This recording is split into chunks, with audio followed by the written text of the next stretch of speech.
भाई लोगों के मन में ये है, हॉरर फिल्म है या फिर थ्रिलर मूवी है।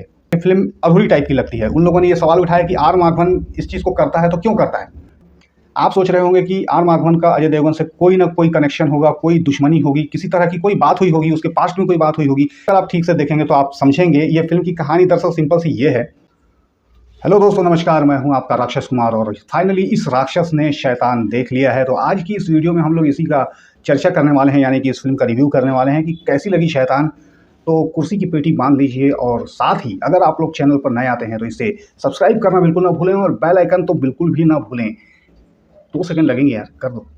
तो फिल्म शैतान, अजय देवगन की मच अवेटेड फिल्म, जिसके लिए सब लोग इंतजार कर रहे थे, मैं भी इंतजार कर रहा था। लेकिन मैं इस कश्मकश में था कि ये फिल्म क्या है, कैसी है, हॉरर है, थ्रिलर है, क्या है। क्योंकि जब इसका हमने ट्रेलर टीजर वगैरह देखा था तो वो मुझे एक वाइब ऐसी आ रही थी कि ये हॉरर फिल्म है।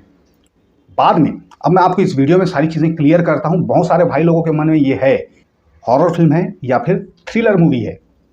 इस चर्चा पर हम लोग आगे बढ़ें उसके पहले हमको मैं फिल्म की थोड़ी सी कहानी बता देता हूँ। सबसे पहली बात तो ये है कि दोस्तों कि इसके बारे में सुनने को मिला है कि शायद ये एक गुजराती फिल्म, शायद मैं सही कह रहा हूँ, गुजराती है, गुजराती फिल्म वश का रीमेक है। और इसमें जो अजय देवगन की बेटी ने जो किरदार किया है वही लड़की थी उस फिल्म के अंदर भी, ऐसा सुनने को मिला है। मैंने इस गुजराती फिल्म को नहीं देखा है तो मुझे नहीं मालूम कि वो फिल्म कैसी थी, क्या थी। मैं इस फिल्म को देख के आया हूँ तो मैं इसके बारे में आपसे चर्चा करूँगा। तो दोस्तों, एक हैप्पी फैमिली है जो अपना टाइम बिताने के लिए, अपनी छुट्टियाँ बिताने के लिए अपने फार्म हाउस के लिए जाते हैं और रास्ते में उनसे एक अजनबी टकराता है। इत्तेफाक से वो अजनबी उनको मिल जाता है और वो उनके ज़िंदगी में ऐसे चिपक जाता है कि जिसकी किसी ने कल्पना नहीं की थी। वो किरदार निभा रहे हैं आर माधवन। वो व्यक्ति एक ऐसा व्यक्ति होता है जो अपनी काली शक्तियों को और बढ़ाने के लिए, कहना चाहिए कि वो दुनिया पर राज करना चाहता है। उसकी मंशा ये है, एक तो वो काली जादू का जानकार है और वो इस तरह का व्यक्ति है कि वो दुनिया पर राज करना चाहता है। वो चाहता है कि सब उसके वश में हो, सारी दुनिया उसके वश में हो, जिसके लिए अभी उसे कुछ ऐसी लड़कियों की ज़रूरत है जिनको कि वो वश करके उनकी आहुति देना चाहता है। इसलिए वो हर जवान लड़की को, इस तरह की लड़की को, क्योंकि इसलिए में दिखाया गया है कि और भी बहुत सारी लड़कियां रहती हैं जो उसके गिरफ्त में रहती हैं, लेकिन कहानी चूंकि इस फैमिली के ऊपर अभी बेस्ड है तो इसलिए पूरा टारगेट इसी में है शुरू से आखिरी तक। तो अजय देवगन की बेटी को वो एक तरह से कहना चाहिए धोखा देकर अपने वश में कर लेता है और बड़े ही स्मार्टली उस चीज़ को वो करता है। लोगों को किसी को शक नहीं होता, पता नहीं चलता। और उसके बाद शुरू होता है एक भयानक खेल। साय की तरह साथ साथ वो भी उनके साथ फार्म हाउस पहुंच जाता है उनके जाने के बाद। और किस तरह से फिर जो खेल शुरू होता है वो देखकर आपको एक अलग ही अनुभव होगा। उसके बाद होता क्या है, माँ बाप के सामने ही वो लड़की से सब कुछ करवाता है, अपने इशारों पर नचवाता है और माँ बाप बिल्कुल हेल्पलेस होकर उसको देखते रह जाते हैं। उनको समझ में नहीं आता है कि इस मुसीबत का आखिर इलाज क्या है।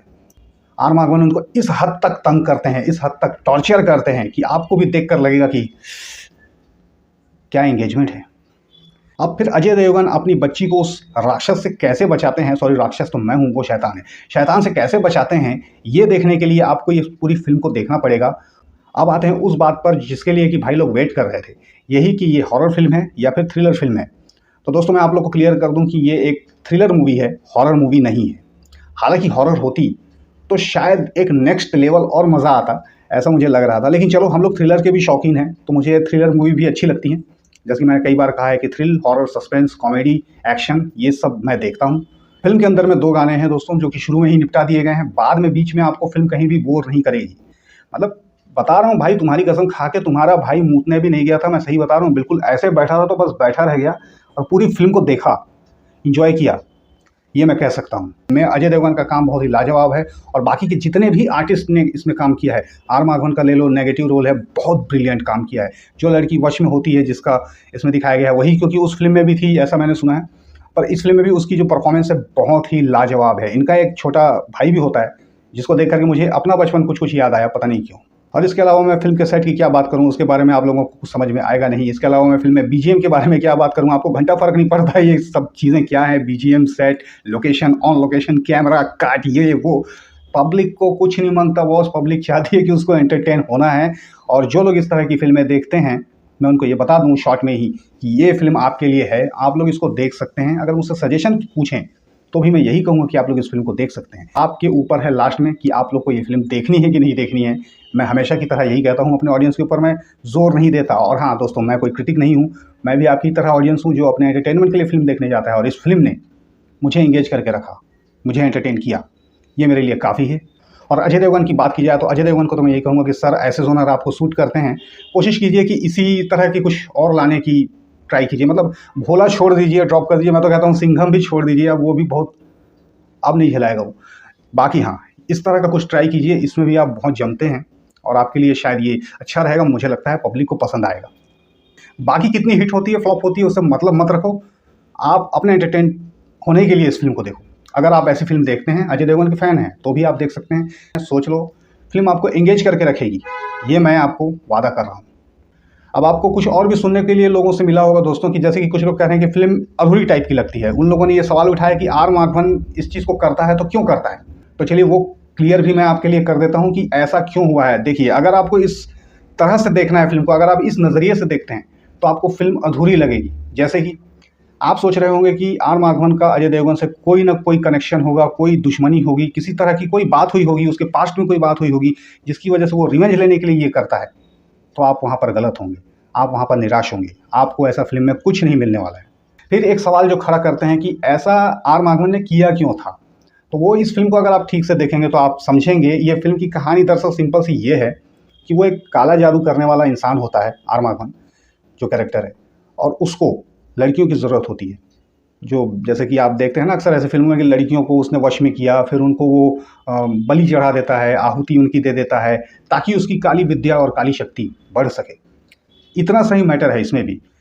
अजय देवगन की बेटी वो इसीलिए उस समय वहाँ पर उसको वो लेकर जाता है, क्योंकि उसको उसकी भी ज़रूरत थी, और वो जो कलेक्शन कर रहा था लड़कियों की, उसमें उसको वो शामिल करता है। ऐसा कोई ख़ास वो नहीं है कि अजय देवगन से उसकी कोई दुश्मनी है, किसी तरह की कोई बात है।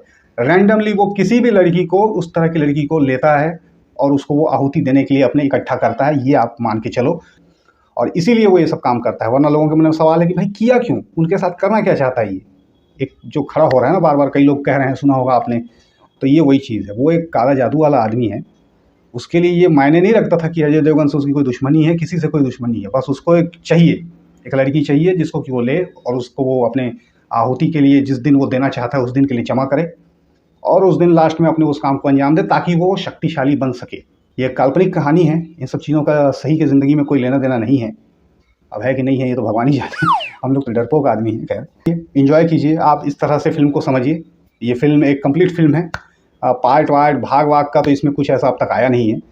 अब देखिए, नाम से फिर कोई दूसरा पार्ट आए तो नहीं कह सकते, बट हाँ, इसकी एंडिंग तो यहाँ हो जाती है, इसकी कहानी यहीं तक समझ में आती है। तो ये था ओवरऑल दोस्तों इस फ़िल्म के बारे में मेरा ख़्याल, मेरी बातें। अब आप लोग अपना खुद देखिए, जज कीजिए कैसी लगती है शैतान। मुझे तो अच्छी लगी। चलिए, अच्छा हॉरर होता तो और भी अच्छा रहता, लेकिन चलिए थ्रिलर है। तो फिर मिलेंगे दोस्तों अगले वीडियो में, तब तक करना इंतज़ार। Take care.